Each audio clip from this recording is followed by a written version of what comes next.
Hello, and welcome to this quick introduction to testRigor's UI.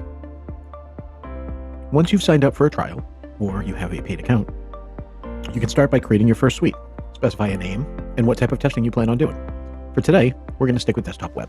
In the website, we're going to test Best Buy. There's no username or password required, so we're going to skip that. The operating system and browser are optional, completely up to you. If you do change the testing type to mobile or native, then you may have some other options down below. For now, we're going to stick with what I've already selected. And down here where it says number of test cases to generate using AI, I'm going to change that to 3 and ask the AI to generate a test case where I say find and compare iPad prices based on different versions. I'm going to create my test suite. As you can see, testRigor's AI has come up with 3 possible test cases. And if I like them, fantastic, I can just go ahead and add and build. If I'd like to edit them or have one regenerated, I can easily do so. So I'm just going to click Save and Build, or rather Add and Build, just to get our suite created. Just keep in mind, you do not have to leverage AI. You can create test cases on your own as well.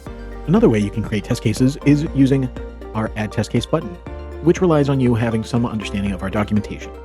So accessing our documentation is available from right here, though a description of the application is still going to be required, and then you can specify anything in here. So for example, I will just type in click top deals. I'm going to add this test case, and this test case is going to run and execute faster than these other 3 because these other 3 are leveraging AI. While that's happening, I'm going to show you another way we can create test cases. Live mode. By leveraging live mode, you basically have a live instance of the application in question. This is not only for web. This is supported across any of the testing types that testRigor supports. The first option here, the first dropdown, does specify how we interact with any edit boxes or input fields. And then the second one is how are we going to be interacting with the actual screen that's coming up. So I'm going to change this to generate command because I would like to have a little bit more control, and I can then specify multiple steps to be executed in one execution instead of each step being executed individually. So for now, I'm going to click on top deals, just like I did in the other test case that I created. And then maybe after that, I click on deal of the day. And then maybe after that, I go to saved items. And then back to top deals. So obviously this is a very simple test case here, just performing a bunch of random clicks. But I'm going to go ahead and execute this, and you will see all of the actions being done on the screen and screenshots being taken down below. testRigor also has built-in functionality called reusable rules. Reusable rules are basically functions that you can leverage or fully customize. So there are some that are built into the system already. Those can be seen once again from our documentation. So under our documentation, if you go to our reusable rules, there are built-in reusable rules like log in and log out, sign up with email confirmation, log in with email OTP. But then once again, the concept of reusable rules is completely customizable, and you can basically create reusable rules to do anything that you would like. They would all be leveraging testRigor syntax, as we've seen on this previous page.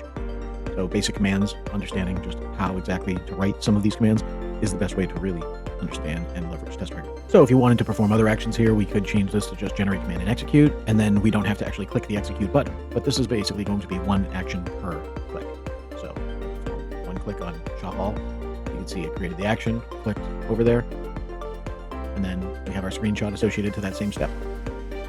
So once again, live mode is a really, really powerful way of debugging and creating test cases.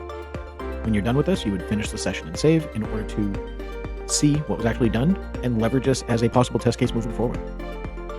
So this is just a quick introduction once again to test case creation and how to access some of the relevant items within the UI.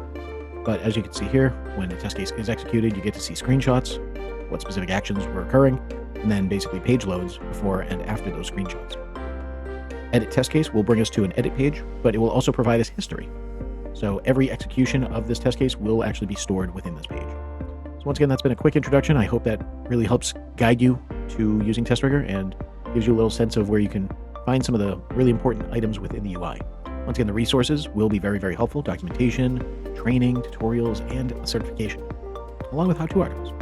So make sure to leverage the resources as much as possible, and happy testing.